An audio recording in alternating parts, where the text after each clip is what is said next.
Hello बच्चों, चलिए प्रश्न को देखते हैं। साइट्रस के असंगजनिक भ्रूण किससे बनते हैं? हमारे पास दिए हुए विकल्प हैं। विकल्प ए द्विगुणित अंडे से, विकल्प बी सहायक कोशिकाओं से, विकल्प सी बीजांड के भीतर सटक बीजाणुद्भिद ऊतक से, विकल्प सी प्रतिव्यशांत कोशिकाओं से। प्रश्न की मुख्य अवधारणा है मुख्य अवधारणा इस प्रश्न की मुख्य अवधारणा है असंग जनन। इस प्रश्न की मुख्य अवधारणा है असंग जनन। देखिए, अगर हम बात करें असंग जनन के विषय में कि असंग जनन क्या होता है, तो देखिए असंग जनन क्या है? यह एक प्रकार का अलैंगिक प्रजनन की प्रक्रिया है। यह क्या है? एक प्रकार की अलैंगिक प्रजनन की यह क्या है? एक प्रक्रिया है जिसमें क्या होता है, इसमें क्या होता है, पादप भ्रूण का विकास बिना निषेचन के ही हो जाता है। यहाँ पर जो पादप भ्रूण होता है, पादप भ्रूण का निर्माण पादप भ्रूण का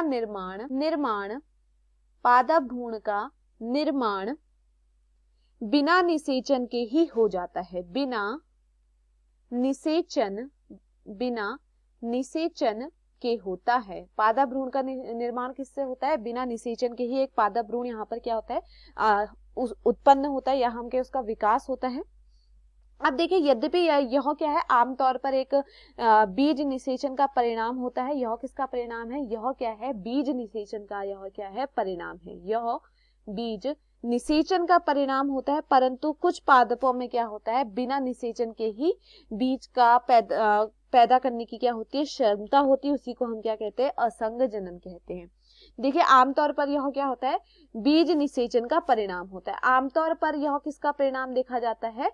बीज निषेचन का परिणाम देखा जाता है, परंतु यहाँ पर क्या देखा जाता है? यहाँ पर क्या होता है? कुछ पादपों में क्या होता है? बिना निषेचन के क्या होता है? बिना निषेचन के ही बीज पैदा बिना निषेचन के ही बीज पैदा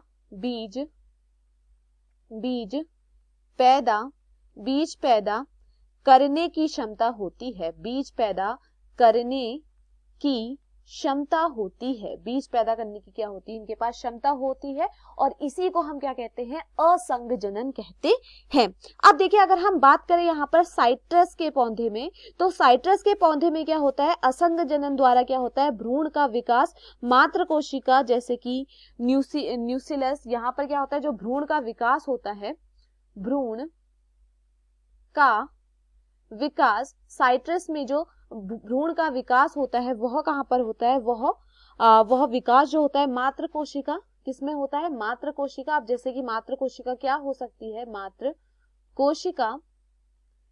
कोशिका जैसे अगर हम यहाँ पर बात करें, जैसे कि मात्र कोशिका हो सकती है न्यूसिलस,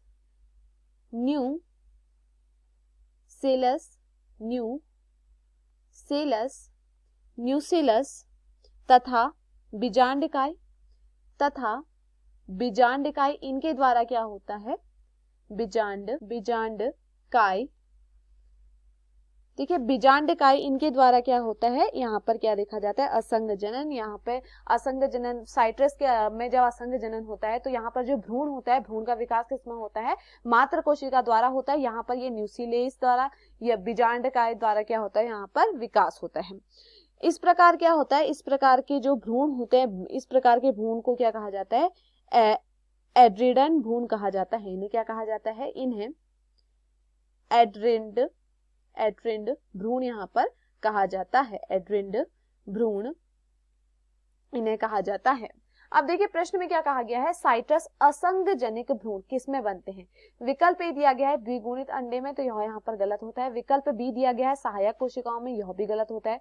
विकल्प सी दिया गया है बीजांड के भीतर सटक बीजाणुद्भिद ऊतक में, तो यह यहाँ पर क्या है? सही है। देखिए, मात्र कोशिका के भी वहीं पर क्या होता है? बीजांड है। बीजांड के भीतर क्या होता है? एक सटक बीजाणुद्भिद ऊतक होता है। उसमें क्या होता है?